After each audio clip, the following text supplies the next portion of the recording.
Hello, my name is Amber Sands, and I'm a doctoral candidate at Carson Newman. And today I would like to share my dissertation proposal. First, the purpose of the study includes to discover how the COVID-19 pandemic had an effect on students with disabilities and on special education teachers. The major findings of literature review that I have found so far include that the COVID-19 pandemic has disrupted the lives of students in different ways. This is depending not only on their level in education or in their studying, but also on the point that they have reached in their programs. So what that means is that students may have been at different levels whenever the COVID-19 pandemic started. So students at the elementary level would be affected differently than students at the high school level. We have students at the high school level who were preparing to enter into post-secondary education, while students who were already in post-secondary education were preparing to enter the workforce. And as a result of the COVID-19 pandemic, many school districts have moved from brick and mortar instruction to remote instruction, which can offer many different challenges. In an attempt to provide special education and related services in accordance with rapidly changing state and federal guidelines, those challenges were very much seen. I also found it interesting in my review of literature that several of the laws for special education did not alter much at all. One of these includes FAPE, which is Free and Appropriate Public Education.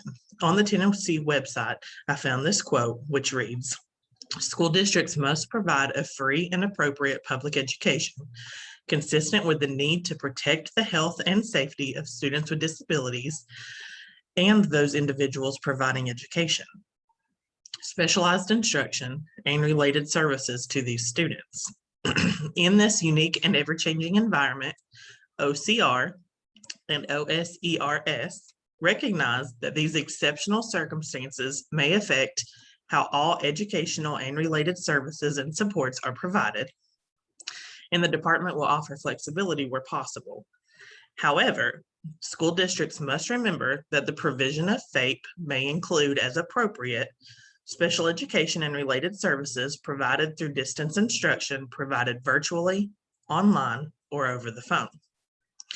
So what this is saying in a nutshell is that although the COVID-19 pandemic offered several different challenges in education, including a change to online schooling or quarantine, that students with disabilities still had the right to their free and appropriate public education, and educators had to make sure that they provided that as best possible.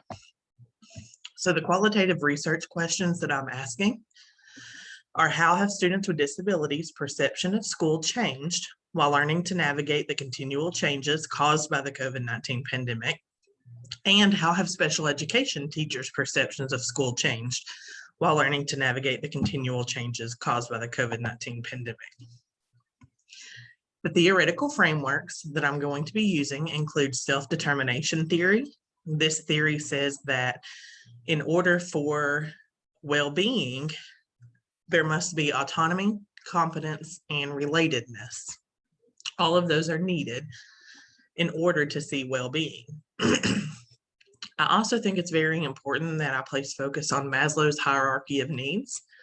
So Maslow's hierarchy of needs says that the basic needs of students have an impact on their ability to perform well in school.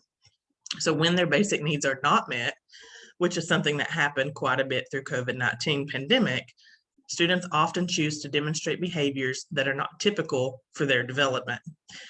So some of the perceptions and some of the challenges that many students faced are challenges or perceptions that they may not have normally had in a normal school year. But because several of their basic needs were not met during this time, their perceptions can change. The conceptual framework, I thought it was important to place focus on ACEs. An ACE is an adverse childhood experience, and I feel as though the COVID-19 pandemic is a prime example of an ACE. So it is important for us to find a way to strengthen economic supports to families, promote social norms that protect against violence and adversity, teach emotional skills in public education with a focus on trauma-informed practices, connect youth to caring adults and activities, intervene to lessen immediate and long-term harms, and also enhance skills to help youth handle stress, manage emotions, and tackle everyday challenges. One thing that has happened in education during the COVID-19 pandemic, especially at the high school level, is it has become very evident that students need a better way to learn how to handle their stress and manage their emotions. So for this study, the research approach is going to be a phenomenological case study. Phenomenological case study is best suited for the research type for this study because the goal is to gain in-depth knowledge about a specific real-world subject and focus on the commonality of a lived experience with a particular group. This research type will allow me to keep my research manageable while conducting multiple case studies to compare different aspects of the research. So this experience of the COVID-19 pandemic in education is something that everyone has lived through. So the study is going to be looking at students with and without disabilities and at special education teachers in order to see how those lived experiences had an effect on their perception of education. So the participants in the study, as I just said, are students with disabilities, students without disabilities, and special education teachers, and they will be in 3 high schools in rural East Tennessee. The number of students for the study will include 50 to 75 students with and without disabilities and 7 to 10 special education teachers. The reason why I made this selection of students and teachers and the area in which I'm using is because the effect of the COVID-19 pandemic on students with disabilities at the high school level, the challenges show that they are nearing the age of transition for post-secondary opportunities, and high schools need to know how to help students be successful after graduation. Also, in order to find if the COVID-19 pandemic had a different effect on students with disabilities, the study must include students without disabilities so that I can make a comparison on their perception differences. And special education teachers' perceptions of the effects of the COVID-19 pandemic also play a role on how students with disabilities perceive the changes. Because if a special education teacher's perception has changed and that altered the way that they taught their classroom, then that could also have an effect on the perception that the students have of education. So the forms of qualitative data that I'll be using include artifacts, surveys, interviews, and focus groups. I will conduct this data in that order by starting with artifacts. I will collect artifacts through the Skyward program that we use at these 3 high schools.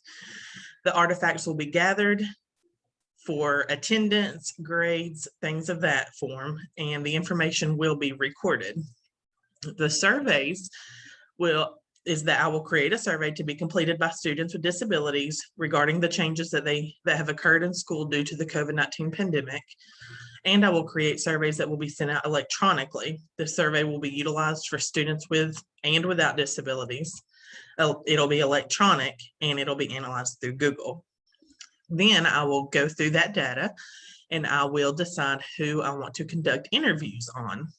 The researcher will ask questions pertaining to the COVID-19 pandemic and the effects that it had on school, home, emotions, physical attributes, etc. And again, that'll be through an interview process. The interview will be conducted individually. It will be videoed or audio recorded, transcribed, then coded. 3 to 5 students with disabilities with strong responses are who I plan to use. And what I mean by strong responses are similar responses. And then also 3 to 5 students without disabilities with strong responses. Then from that, I will pull together a focus group. And the researcher will select a group to participate as members of a focus group. The purpose for this focus group will be to gather data on how the COVID-19 pandemic had an effect on students with disabilities. The focus group will be videoed, audio recorded, transcribed, and coded. The groups will be selected from the artifact review, the survey responses, and interviews. So the data analysis through artifacts. The artifacts will be gathered through Skyward and open coded. And once they are open coded, What I plan to do is just print the forms with the information and manipulate those forms by cutting, making sure that I can form together just the specific data that I need to look at. Once I'm able to do that, I will perform axle coding, and I'll do that through color-coded note cards. And that will be used to draw connections between the codes to reveal categories and subcategories. And from those categories and subcategories, I will use selective coding to make sure that I have one central category that connects all the codes from the analysis. And that information is what will guide my survey questions. So once I begin the surveys, they will be created and sent through an email to special education teachers. Surveys will be created and sent through Canvas to students with and without disabilities. I will use open coding by categorizing the survey responses through color coding to show similar responses. Axle coding will be used through analyzing the color codes to determine similar themes. And then selective coding will be used by taking all survey responses and developing a unified category to use in selecting individuals for the interviews.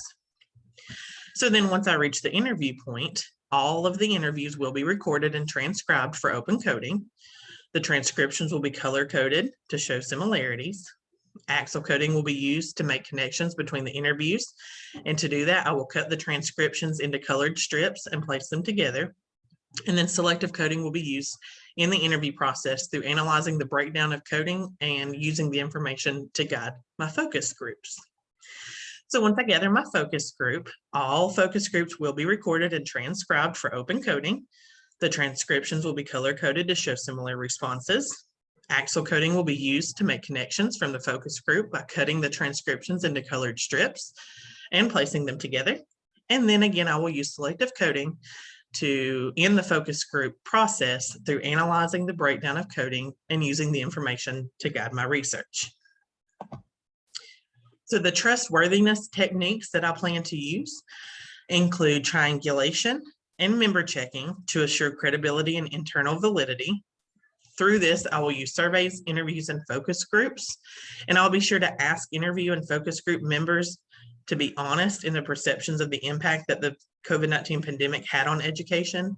And I will reiterate my findings to the focus group to assure the understanding and accurate comprehension of the discussion that I had. So after having the interviews and after having the focus groups, I will take what I find and I will reintroduce that to the groups to make sure that what I find is what they were really trying to share. In order to assure transferability and external validity, sufficiently thick description of context, and I will do that through peer responses. So any interviews or any focus groups that I have will be recorded, and those will be transcribed, and I will use those in their full information. I will also use full survey information. For dependability and reliability, I will have an audit trail. I will provide transcribed versions of the interviews and focus group conversations to show that the findings are not from my own perception or bias. And I will have a peer debriefer. A peer debriefer will be used to assure my findings are accurate and reliable. And then for conformability and objectivity, I will also use surveys, interviews, and focus groups. My peer debriefer will make sure that my findings, my questions are for the interviews and focus groups are not biased. And then I will also make sure to search for disconforming evidence or negative cases. So the ethical considerations that need to be taken into consideration are that participant consent methods. Participants will sign a consent form or waiver for their participation in the study, and anonymity will be assured to each participant. The techniques for protecting these participants will include the fact that once I obtain artifacts, those artifacts will be collected without the names of students. I will remove those names from the collection. And data collection will be in the form of categories such as students with disabilities and students without disabilities. So that's how I will be able to manage and show the differences in the artifacts. And then through surveys, they will be conducted through Google and names will not be utilized in this collection. Identification will be in the form of numbers assigned to participants. In my interviews, the interviews will utilize the same number system that I used in the surveys. The transcripts of the interviews will be broken down by the number system as well. Names will not be recorded in the interviews. And then in the focus groups, I will also make sure not to record names in the focus group, and they will be utilized under the same number system for identification. I thought that it was important to note that all documents that are going to be used in this study will be stored in a password protected format, and that format is only accessible by the researcher. And any physical forms that are collected will be stored in a secure double locked closet, which has very limited access. All right, so at this point, I just want to take a moment to say thank you, and I look forward to any questions that you might have about my research.